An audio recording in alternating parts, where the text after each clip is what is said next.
Morgan Tswangirai was a trade unionist. Part of his job was seeing the frustrations of the workers in Zimbabwe, the dire living conditions that were living under in that ZANU-PF led regime. And therefore, he was able to start MDC and catapult his name into the national politics, because his daily job and his political job were not conflicted. They were both well aligned, and therefore he fought a real war and puzzled ZANU-PF from the early 2000s until 2008, when they finally had to give in to his political pressure and form a government of national unity. And then during the government of national unity, they plotted a way of removing him from it by bringing in elections that they rigged and took Nelson and took him out of power. And whilst ZANU-PF was shocked at all of this, ZANU-PF was not sleeping.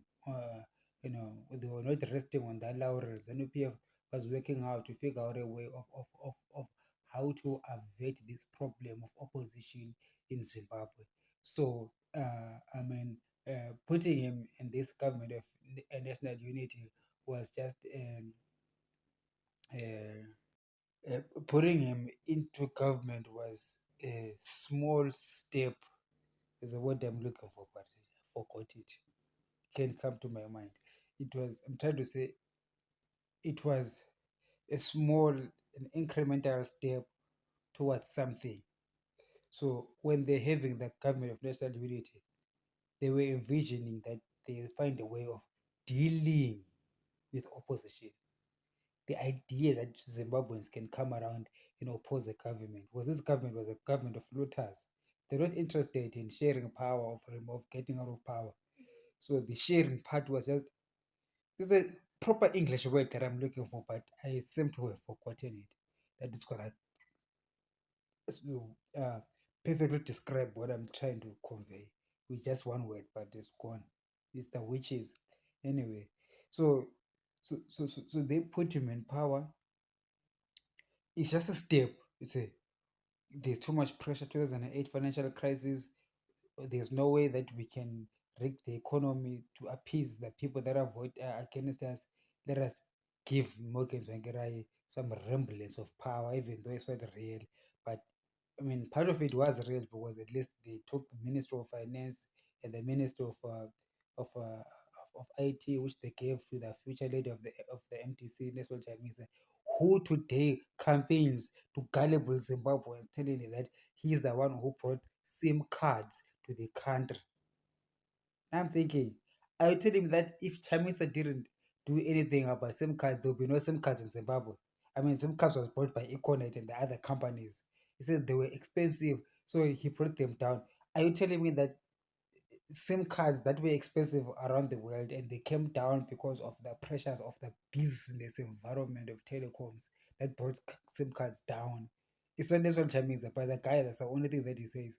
Anyway, so that government uh, seized after the elections that removed, that brought up Robert Mugabe, and Nelson Chamisa was brought up as this guy who was going to take over from uh, uh, Morgan Tsvangirai. So when Tsvangirai passed on, Nelson Chamisa was undemocratically brought into the opposition after working with Robert Mugabe, after having business relationships with Robert Mugabe, imagine, and he goes to the opposition, he takes over from Morgan Tsvangirai and begins the official opposition. For me, the way this thing appears, it appears as if there's an NPF strategy to say, okay, we need to always contain the opposition. In 2008, they rigged the election in favor of Robert Mugabe. And we know that Robert Mugabe wanted to resign, but the military put him back in there. And then they couldn't rig the economy because of the global financial crash. It was devastating all over the world, and there was no way that they could find a way out. So they had to make a compromise, and Tsvangirai was brought in. Okay, there's still a word that I want to use, but this word You know, have you ever heard a word that is flying nearby but it's not coming into my head? So they brought him in so that to keep this appearance that we've got a new government, but it was the ZANU-PF transition, the transitioning into something else, figuring out how can you contain the opposition. It was very easy. This is how you contain the opposition. You infiltrate the opposition. You control the opposition in such a way that it appears as if it is opposing. It appears as if it has got life, but then it is not full. It will not have full life. It will not express itself fully. It will be allowed to express itself just enough to give the impression that there is opposition in the country still alive, but not enough strength to actually get to a place where, to another 2008 scenario whereby the elections are rigged and the economy is so dire in a global financial crisis that cannot be, I mean, they cannot be crushed. So you have to have an opposition that is obedient. You need an opposition leader that is obedient to the looters. In the Nelson Chamisa, who has had business interests with one of the looters, Robert Gabriel Mugabe himself. He becomes him a lawyer and a group of lawyers. When Morgan Tswangirai started MDC, the MDC, I'm sure it did have lawyers, but largely it had trade unionists. So there's a grouping of people who were trade unionists who were pro workers, and therefore it had the interests of the workers at heart. And so this brand MDC grew. And whoever was gonna come and take over from that brand, the brand was already grown. Okay, the brand was the official opposition led by the workers, fighting for the plight of the workers. Uh, However, when Morgan Shankarai died, and then Nelson Chamisa and this group of lawyers came in, the opposition was now led by lawyers, no longer trade unionists.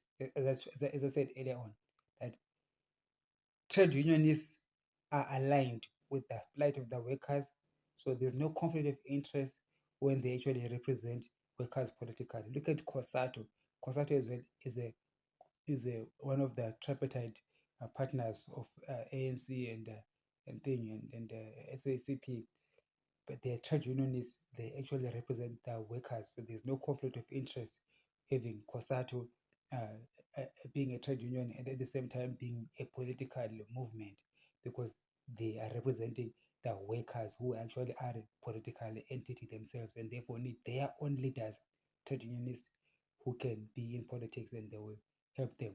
Same thing with what propelled Cyril Ramaphosa. He was a trade unionist, leader of the workers, trade unionist. Of course, a lot can be said about Cyril Ramaphosa after that. But anyway, let's move on to Zimbabwe. We have got trade unionist uh, Morgan Tsvangirai representing the interests of the workers, right? But then after his death, this his MTC was not replaced by other trade unionists, however, was replaced by a bunch of lawyers. And what is the profession of these lawyers? What are their professional interests? Their interests are in protecting the criminals, by the way. That's what lawyers do. Okay.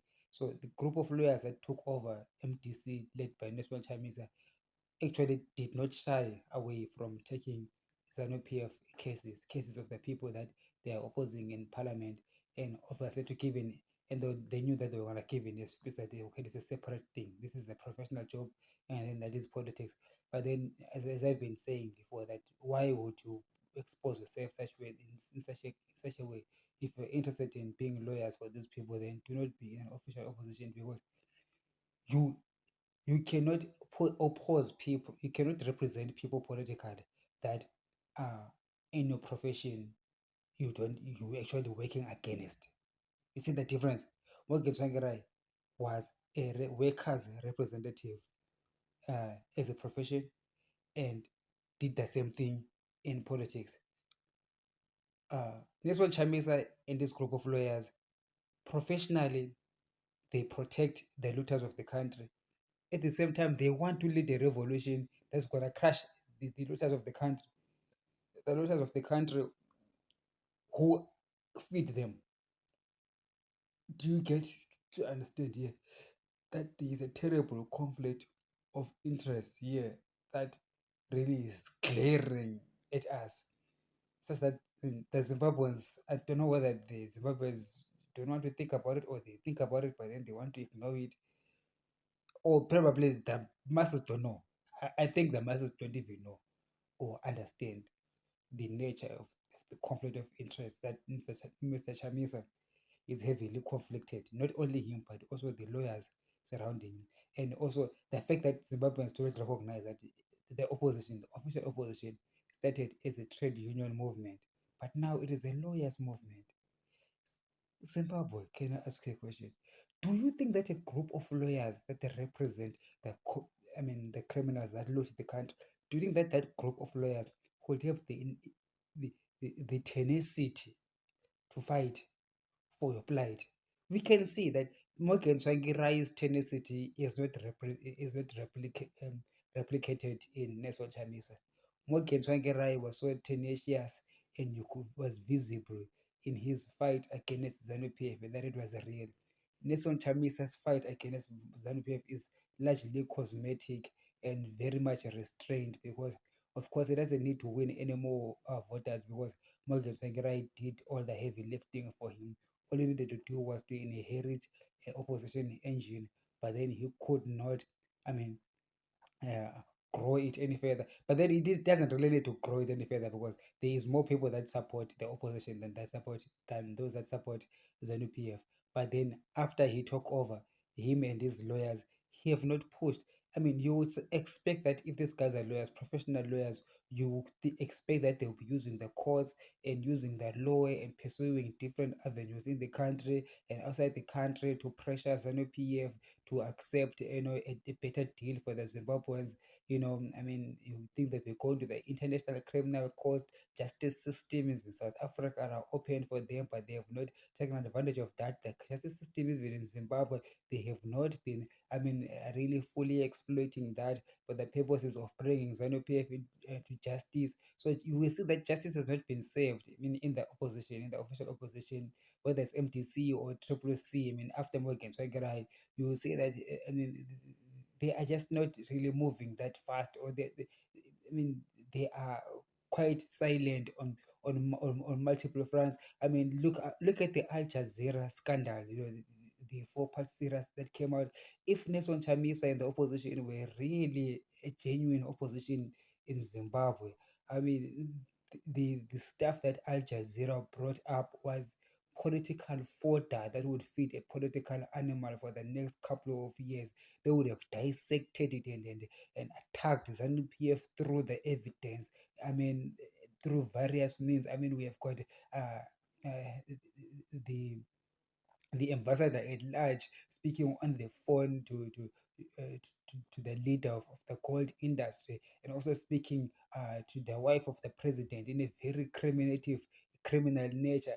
And then we have got the official opposition leader just tweeting. I think Tommy Chavez had one tweet against that Al Jazeera thing. That is it.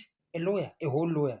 I mean, not only one lawyer, but a group of lawyers in the opposition, well trained lawyers who prosecute people in the court of law, who are able to understand how to actually run, a campaign against somebody or a campaign for somebody. They fail to use all that Al Jazeera material. Then it tells you clearly that this opposition, which is triple C led by Chinese Chamisa, is clearly not ready and not prepared to lead Zimbabwe successfully against Emerson Mnangagwa. Clearly, they are not, I mean, the caliber of people that we can fully entrust the reins of an opposition and say they're gonna oppose for us. I strongly doubt. We even have Hubert Angel let go by the Zimbabwean opposition. Hey, Hubert Angel, part of the court scandal. Guess who is representing him? Another lawyer who is also in the opposition, but at least he's not triple C, but he's also part of the opposition. So we've got these lawyers in Zimbabwe that are in the opposition. And I love Momadugu, I'm talking about. He's also in the opposition. So there are many of these lawyers in the opposition that represent these people of ZNPF in the court system. So what I'm saying is that they do not possess the spirit of fighting for the working class because they are not part of the working class. Instead, they are part of the elite. I do not know if the Zimbabwe voter realizes that there is an importance when you're looking into political candidates and voting for them, and you understand what is their constituency really? Who are they? Where do they come from? Are they part of the working class or they are part of the elite?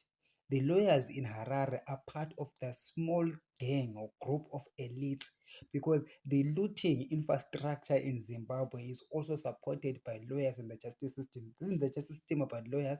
Justice system is lawyers, judges, and politicians. They're all together in the same fry.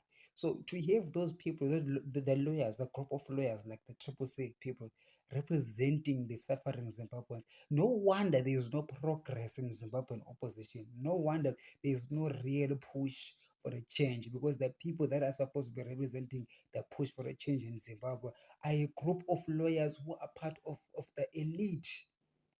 They are part of the elite system. In the elite system, their job is to defend the elite in the court of law legally. That's their job. Chamisa has got no business in opposition politics. You see, I'm not against opposition politics. I'm not against Triple C as an organization, but I'm against that about Chamisa and his group of lawyers who've got no business whatsoever leading an opposition that is representing the interests of the working class. Chamisa doesn't do pro bono stuff, does he? Him and his other friends, do they have a group? I mean, pro bono, are they pro bono lawyers? I mean, if we have an opposition whereby the leaders are, those activist lawyers, those that represent the under represented for free sometimes, even if it's not for free, but then you see that there are lawyers who are who are always dealing with cases where they are defending the suffering poor, the suffering majority against the the rich and powerful. Those kind of lawyers, you have you could accept that they can actually lead politically for the interests of the working class. But here we've got a cluster of lawyers in the MTC who are serving the interests of the elite. So to me, this is a clear indictment of what is going on there in Camp Triple C.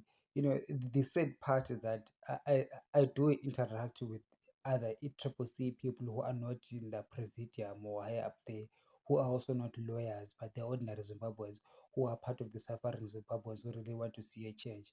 They are so tenacious and they are so tired of this Mnangagwa regime, and you can see that they want a better push.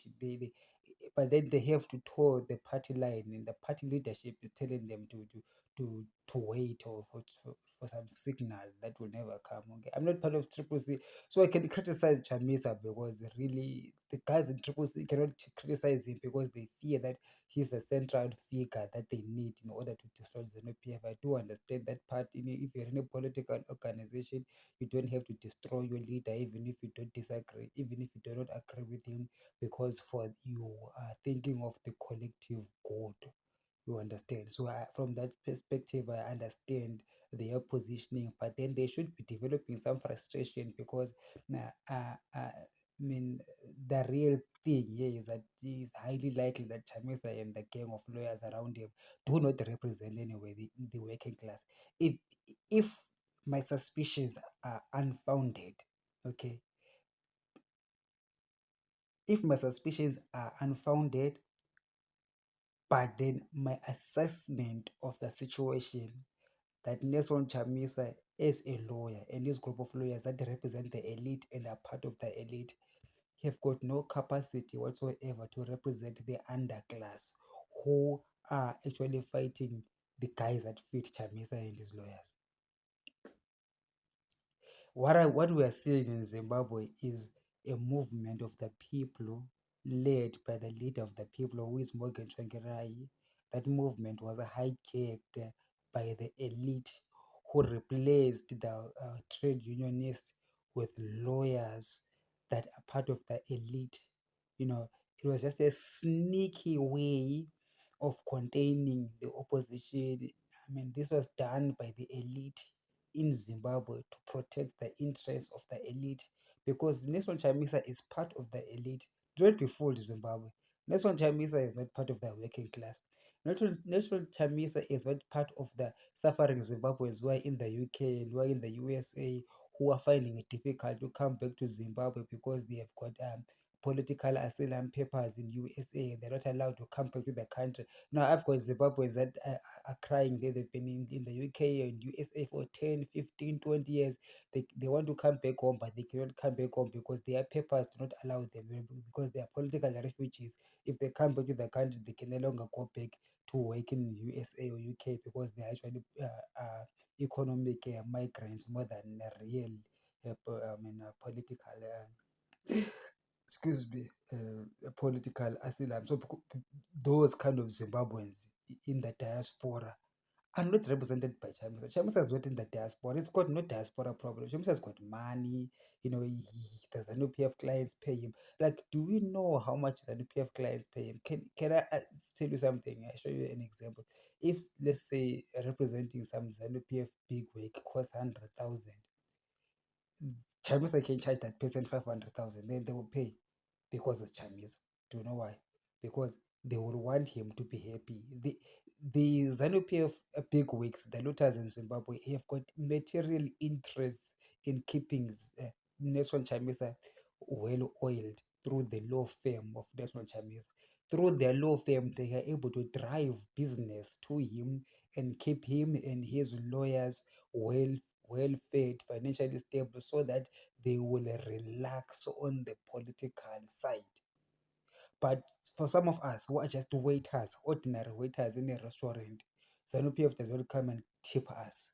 Okay, so we have got, there is no basis for us to be happy with the situation, because some of us are part of the underclass, the working class that is underpaid, that is abused in foreign lands. So we do have material interest in actually seeing Zimbabwe being free, not just not just to say, I mean, I'm a politician, but because I'm in politics, not because I want to do politics.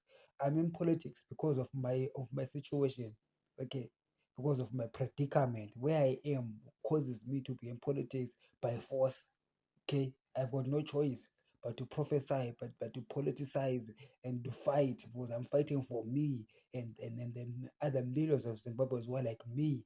Therefore, the way that I approach the tendencies, the risks that I take, the fact that I make videos against an oppressive regime that is murderous, and still stick to it and not afraid of it, is because I do have a material gain if Zimbabwe is free, and I do have a material loss if we still remain oppressed. But Nelson Chamisa, he has got no loss if Zimbabwe is still oppressed. In fact, he is still gaining. I saw him on the interview a couple of weeks ago. His cheeks are swollen, they're big, which means that he's eating. Okay, Nelson Chamisa is not broke. He is not oppressed by anybody. He's eating the best of the land in Zimbabwe. He's living his life. He's a millionaire. He's rich. He's massive. ZANU-PF is pouring money through into his pockets through the law firm, pretending that he's representing them. Well, of course, he is representing them, and they're paying him, and they're having good business.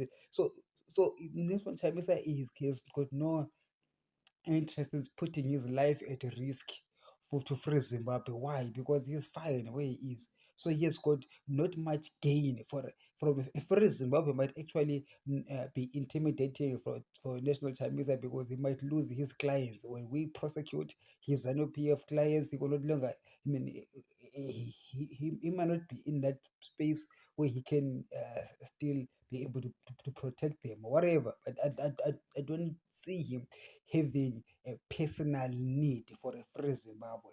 I mean, he doesn't. There's nothing much for him. Okay, he's enjoying an oppressed Zimbabwe. A free Zimbabwe, yes, he enjoy the fact that the Zimbabwe is free for everyone, because we're going to deliver a country that is free for everyone, including the National Chinese. But right now, it's not like he is not free. He is free. Not only him, but the gang of lawyers that are around Nelson Chamisa leading the Triple C. So you do not see, you will not expect such a people to be tenacious. I mean, Nelson Chamisa got his elections. I mean, the elections were rigged in 2018. Did he force for a change? I mean, what did he do? He went to court one or two times and stuff like that. Then they left and they started tweeting nonsense. But what do we think? What do you expect Nelson Chamisa to do after these elections if Mnangagwa is declared the winner? To understand, I've got a lot of Zimbabweans in the diaspora who do think that no, ZANU-PF must go this year. They're so tenacious and they hate the fact that they cannot go back home. They hate the fact that they are strangers in foreign lands.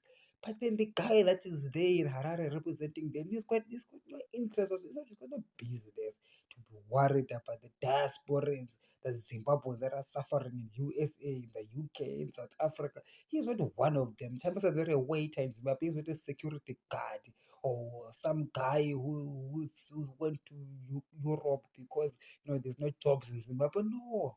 In fact, when Nelson Chamisa had no job, he got a job in a law firm, started this law firm thing, and ZANU-PF money started pouring in. So what makes you think that you'll want that to change? It's in a gravy change, in a gravy train. Wake up. So if we really indeed are brave enough to change Zimbabwe, the people in the revolution need to understand that the revolution has been hijacked.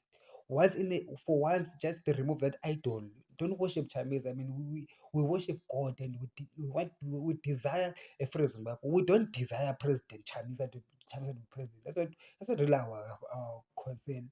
Our concern is that the Zimbabwe is free. Understand? And next one, Chamisa and his gang of lawyers, they better know that they really up their game for, because if they don't up the game, we in the diaspora will up their game will up our game for ourselves, for our liberation, because I have got material interest in the free Zimbabwe, but Chamisa does not have. Me and all the other diasporans I'm going to say to Nelson Chamisa, step up, my guy. If you don't step up, we will take over. We are going to run over you. As we are going to run to remove ZANU-PF, we will be stepping over you and the useless lawyers in Harare. All those Nelson Chamisa and the Triple C useless lawyers, me and Triple C people. Yes, yes, I said it. The people in Triple C who are sick and tired of a failed state and ZANU-PF that is not willing to negotiate with the masses. You see, the elite in Zimbabwe need to get to a place of negotiating with us, the masses of Zimbabwe, and transitioning the country to a place where it works for everybody else, not just the elite. If Nelson Chamisa and his lawyers in Harare are still being fed by ZANU-PF money and they've got no interest in really fighting, they're gonna see us. They're gonna see the true face of the opposition. If ZANU-PF think that by bribing Nelson Chamisa and those lawyers by giving them some some representative jobs here and there in the court system, thinking that well they have got that space covered, they've got the opposition covered, they are in for a big turn. They are in for a surprise because they will see that in the underbelly of the opposition is not Nelson Chamisa or the lawyers of Harare, but it is the millions of Zimbabweans that are suffering. That really need a change now and demand a change now, with or without Chamisa. Whether Chamisa steps up or Chamisa does not step up, but the masses of Zimbabwe are going to step up, and the masses of Zimbabwe are not going to wait for Nelson Chamisa to step up because Nelson Chamisa has been failing to step up because of his conflict of interest. And therefore, really, time has come for the people in the Triple C opposition and all opposition in Zimbabwe to stand up firm and strong and say Mnangagwa chiri kukuvhisa chete kuti watenga Chamisa tangana basa nazo Chamisa mfana wako isusu tina we don't have interest whether Chamisa has got power or not power. We've got interest in Zimbabwe that is free and we're going to deliver that, and that's what we're going to do. We're going to be marching wherever we'll be marching in the streets of heaven to ask the Father to come down and do that thing that He said He's going to do, so that the NPF is going to be history and we will all be set free. With or without the acknowledgement of Chamisa, with or without the leadership of Nelson Chamisa, because we'll see that he's got a lot. We find a lot to be desired in the leadership of Nelson Chamisa. Therefore, we are going to deliver Zimbabwe with or without you, say, all is God. So now, if this Nelson Chamisa actually represents the Zimbabweans in the diaspora or the suffering Zimbabweans, how come here in South Africa Zimbabweans have been struggling with ZTP permits? What did we hear Chamisa say? Because all these Zimbabweans that are suffering in South Africa with ZTP actually are, most of them are Chamisa supporters. But have you seen Chamisa coming to their support, or any Chamisa talking to the Minister of Home Affairs in South Africa? Or no, have you seen those guys are lawyers? You Zimbabwe, don't be fooled. Do you see where I'm getting it here? They are lawyers. Chamisa is a lawyer, and his gang of criminals. Now I'm gonna call them criminals together with ZANU-PF. Prosecute them in the same frying pan, because these lawyers of MDC, of Triple C, if indeed they have got a heart for suffering Zimbabweans and they want Zimbabwe to succeed, at least you would find them running around where the Zimbabweans are suffering, whether the Zimbabweans are suffering in Zimbabwe or they're suffering in South Africa or in the UK or in the USA. You will see them then negotiating for these Zimbabweans, because they will be showing us how much they love and care for us. But no, they're not there. Zimbabweans, they've got no leader in South Africa. They've got no leader whatsoever. We've got guys in Johannesburg that are leading the cause of the Zimbabwean foreigners in South Africa, but they are not in Zimbabwean politics. They're not even recognized, and they really do the hard work. They really do the pushing here in South Africa for the Zimbabweans, but then they will not even get recognition from the opposition to say, okay, thank you very much for what you're doing for our people. No, whatsoever, nothing.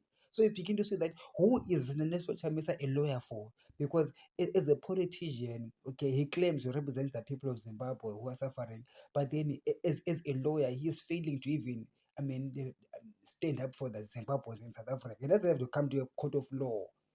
Since they are lawyers, at least they should have enough intelligence, and acumen to be able to influence South African politicians, or to talk, just show people that you are with them and they are suffering. Okay, Zimbabweans are suffering on their own in the UK, in the United States, all over the world. Chamisa is nowhere to be found. Even in Zimbabwe, the Zimbabweans are suffering in Zimbabwe. Chamisa is not offering no solutions. You know why? Because he doesn't care and he doesn't even have the solution.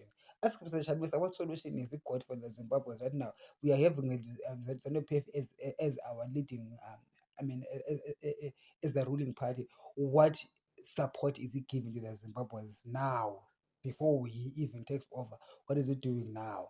Absolutely nothing. Even though he has got he is sitting at the position where he's able to do things, to change things. If they are, I'm not even going to talk about the fact that they are failing in Harare and Bulawayo and other places where they actually are elected officials. Even that parliament, there is a lot to be desired. So I'm saying that Zimbabwe, catch a wake up if you want to be free, and you want to be free indeed. You need to know that your enemy is not just ZANU-PF, but it's also the tentacles that ZANU-PF has brought into the opposition camp. And the opposition camp is a good camp that has to filter out the leadership that is not working for the interests of the rest of the Zimbabweans. But as I'm saying that, okay, right now, Chamisa or no Chamisa, we don't even use the name Triple C. As it's also my Zimbabweans that are suffering. Okay, it's also my Zimbabweans that are suffering. We need to take matters into our own hands, and begin to approach ZANU-PF and Emerson Mnangagwa and the whole international community to help us to bring about a change in Zimbabwe. Don't even consult Nelson Chamisa. I like the Bible. Is it Galatians where Paul says that when the Lord called him, so that I did not consult those that are in Jerusalem about my calling, but I went straight into the regions of Asia, whatever I forgot. That's what Paul says, that when God called Paul to become an apostle, he didn't go to Jerusalem and ask those that were apostles before him, but he went straight into Asia and began to preach the gospel. So right now, I'm saying to us suffering Zimbabweans, if you want to force Mnangagwa to come to the negotiating table, to force the looters in Zimbabwe to come to the negotiating table for for a future that includes us, We do not have to go to National Chambisa, to the leaders of Triple C, those who are there before us, and tell them that we want to free Zimbabwe. National Chambisa, what do you think? No, don't go there. Don't go to Jerusalem. Go straight into Asia. Go straight into where the places where you're gonna go to and begin to bring a change in Zimbabwe. So if God has given a put in your heart that you must change Zimbabwe, do not go to the official opposition to ask for help and say, guys, I'm planning to do this. Can you please help us? Can you tell Mr. Chamisa? He will not. When God gives you an assignment, the assignment is yours. Go and do what the Lord says must do. Don't go up to Jerusalem to ask those that were apostles before you, but go straight into Asia and spread the gospel, the good news of the Lord, that Zimbabwe will never be a colony again. Not a colony of the British, not a colony of the Chinese, not even a colony of the clan of Emerson Mnangagwa, or the groupings of Nelson Chamisa who pretend to be our representative, when in actual fact they are representing the elite of which they are part of. What is God? Yeah, the word I am looking for is tentative. Okay, I'm gonna slot this into my final video. The word that I'm looking for is tentative. So ZANU PF has been looking for these tentative ways of dealing with opposition, not the opposition, opposition. The idea that there can be somebody who can oppose ZANU-PF. Remember Robert Mugabe in the 80s and his regime, they believed in a one-party state.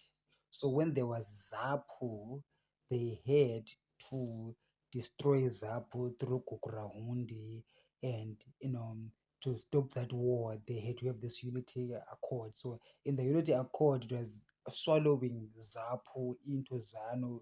Then they call it ZANU PF, but it's essentially ZANU, still Robert Mugabe. So the 90s go on. We've got Edison Zobo. Yeah, well, he couldn't contain. He couldn't really challenge them. I mean, it wasn't a formidable challenge. And then the first formidable challenge was what you call him, Morgan Tswangirai. Okay, the second one, the first one obviously was Zap. The second one is Morgan Tswangirai. So also they had to find a way of containing the box, which is opposition, not just the opposition, but also opposition itself, because these looters in charge did not want interference with what they were doing. Clearly, their mandate was got to do with what they want to do, what they want to do in the country, and what they want to do is what they want. They don't want anyone to stop them, to destroy them, or whatever. So ZANU-PF has got no interest in sharing power. ZANU-PF has got no interest in building the country or taking care of you. They only got interest in looting and being the only ones. They will rather keep that Chiwenga, he will keep the country captive as long as he is alive and leave it behind to his children and grandchildren, and to perpetuity, even if they will become ancestors from the grave, if it were possible. But I know that is not possible because they'll be in hell. They would, if it was possible, they would actually be keeping us there, because they don't want these guys. Oh God. Yes, sometimes as a prophet, I get to feel what other people feel when God allows it. They have got no feeling, they have got no desire to set Zimbabwe free. They have got no feeling whatsoever for that. Their desire and interest in keeping is to keep Zimbabwe oppressed at all means, through whatever means necessary. It has to be like that. So they do believe in that fallacy. It was God causing the fallacy, but they believe that is true, it's gonna happen. But okay, God is about to judge them, right? So the word I was looking for was this tentativeness. The, there's a tentative means, okay, like things that ZANU-PF does. We're going to D, but we want to go through B, C, then D. So we have Morgan Tsvangirai. All right, we will beat him up. It doesn't work. He is still active. Put him in jail. Doesn't work. Still active. So we've got a global crisis. and we cannot send these poison weapons to South Africa or to US anymore because there's also crisis in the United States and Europe. So let's have this tentative approach and just make him a leader in the unity government, not because we want them to take over, but we just want the opposition to die down. So the opposition did die down during the government of national unity. When things were okay, let's put this guy out and then remain in power. And how do you do it? What's the next step? The next step is infiltrate the opposition, get our guy to lead, and our guys of lawyers to lead the opposition, and they will just be a pretend opposition. They will never really change anything. They can never really remove us because we're fun of it. So they know the story. They know it's Harare Moses. It's what we do. So at the end of the day, you will see that salvation cannot come from ZANU-PF, and salvation cannot come from Triple C led by Nelson Chamisa, because these are a group of people that are interested in keeping Zimbabwe oppressed, and therefore they think that they are clever, they got really everything covered. Remember, I've said before that God has told us in this channel before that Mr. What's his name, the president, he believed that he's got everything covered. But God said that actually you don't have everything covered. There is something that is coming your way that is going to surprise you. You didn't even know that it existed, but it exists. And that is what is going to take you out of power in spite of all the things that you are doing. Holy is the Lord.